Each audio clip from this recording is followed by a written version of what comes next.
নমস্কার ফ্রেন্ডস। আজ 29শে নভেম্বর 2024।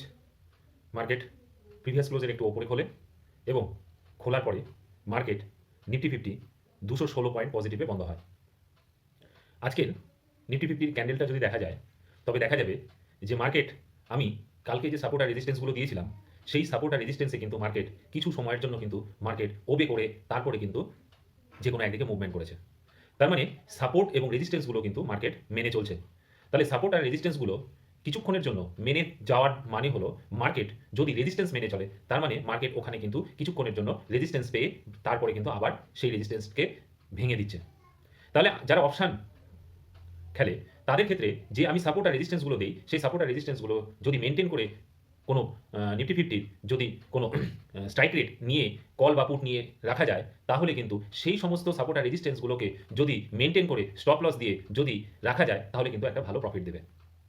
তো এই গেল যারা অপশান খেলে তাদের জন্য। যারা ইনভেস্টার বা সুইং ট্রেডার বা যারা ইন্ট্রাডে করে তাদের ক্ষেত্রে আমি বলছি যে ইনভেস্টার এবং সুইং ট্রেডার যারা আছে আজকে কিন্তু মার্কেট একটা পজিটিভে কিন্তু ক্লোজ হয়েছে। তো মার্কেটে পজিটিভ ক্লোজ হয়েছে কিন্তু যদি এফআইআই এবং ডিআইএ ডেটা দেখা যায় তাহলে দেখা যাবে যে এফআইআই কিন্তু আজকেও কিন্তু 4,383 কোটি টাকা কিন্তু বিক্রি করেছে, আর ডিআইএ কিন্তু 5,723 কোটি টাকা কিন্তু কিনেছে, মার্কেট থেকে কিনেছে।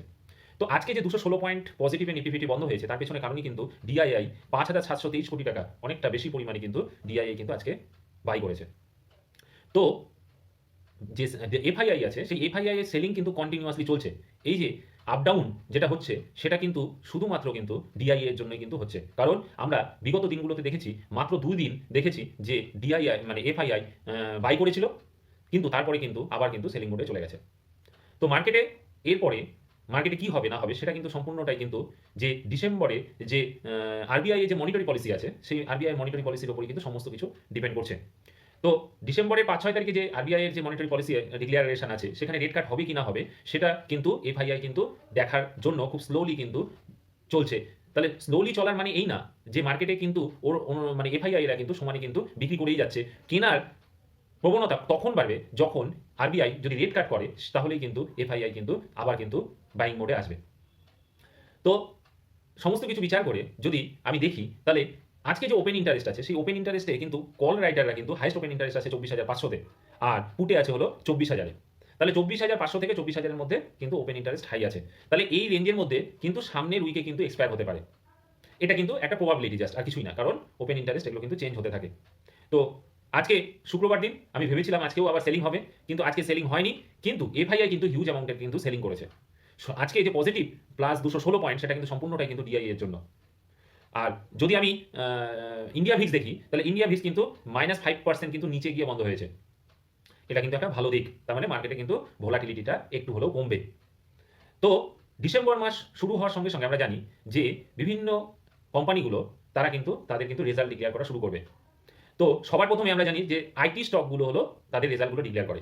আইটি স্টকগুলো যদি ভালো রেজাল্ট ডিক্লেয়ার করে তাহলে কিন্তু আইটি স্টকগুলো কিন্তু সামনের দিকে আগানোর চেষ্টা করবে। আইটি স্টকগুলোর মধ্যে সবার প্রথমে যে রেজাল্টটা আসে আইটি স্টকগুলোর মধ্যে তার মধ্যে সবার প্রথমে আসে হলো টিসিএস। টিসিএস এর রেজাল্টের উপরে কিন্তু আইটি স্টকগুলোর কিন্তু অনেকটা রেজাল্ট ডিপেন্ড করে। মানে আইটি নিফটির আইটি যেটা আছে সেই সেক্টরটা কিন্তু টিসিএস এর রেজাল্টের উপরে অনেকটা ডিপেন্ড করে। তো ডিসেম্বর যেহেতু পড়ে যাচ্ছে সেহেতু মার্কেটে কিন্তু কোয়ার্টারলি রেজাল্টের উপরে সমস্ত কিছু নির্ভর করবে, এটা কিন্তু আমরা এক্সপেক্ট করছি। তাহলে আর একটা জিনিস বলার আছে সেটা হলো যে বিগত হিস্টোরিক্যাল ডেটা থেকে যে দেখা গেছে যে ডিসেম্বর মাসে কিন্তু মার্কেটের কিন্তু তেমন কিন্তু প্রথমের দিকে ডিসেম্বরের মার্কেটে আপ ডাউন হলে পরেও পরের দিকে কিন্তু ডিসেম্বরের কিন্তু মানে 25 ডিসেম্বর মানে ওই উইকটার সময় কিন্তু মার্কেটে তেমন কিন্তু মুভমেন্ট হয় না, কারণ এই সময় কিন্তু ফরেন ইনভেস্টার যারা আছে তারা কিন্তু হলিডেতে চলে যায়। তো এই সময় কিন্তু মার্কেটে কিন্তু তেমন মুভমেন্ট হয় না। তার আগে মানে আমি যতদূর দেখেছি যে ডিসেম্বরের 15 তারিখ থেকে 20 তারিখ পর্যন্ত, হাইস্ট 20 তারিখ পর্যন্ত কিন্তু মার্কেটে কিন্তু একটা ভালো মুভমেন্ট থাকে। 20 তারিখের পরের থেকে কিন্তু আর মার্কেটে কিন্তু মুভমেন্ট দেখা যায় না। তার মেইন কারণ হলো ফরেন ইনভেস্টাররা তারা কিন্তু ছুটিতে বের হয়ে যায়। এই সময় কিন্তু সমস্ত ফরেন ইনভেস্টার, বেশিরভাগ ফরেন ইনভেস্টাররা কিন্তু ছুটিতে বের হয়ে যায়, মার্কেট থেকে এরা কিন্তু এই সময়টা দূরে থাকে। তো সমস্ত কিছু যদি আমি বিচার করে যে আমি যে সাপোর্ট আর রেজিস্ট্যান্সগুলো সোমবার দিনের জন্য দিব সেটা হলো ফার্স্ট সাপোর্ট হবে হলো 24,039, তারপরে হবে হলো 23,956, তারপরে 23,874, তারপরে 23,784, আর ফার্স্ট রেজিস্ট্যান্স হবে 24,251, তারপরে হবে 24,349, তারপরে 24,403 এবং লাস্ট হবে হলো 24,500। তো এই সাপোর্ট আর রেজিস্ট্যান্সগুলো নোট ডাউন করুন এবং সোমবার দিন মার্কেটে পার্টিসিপেট করুন।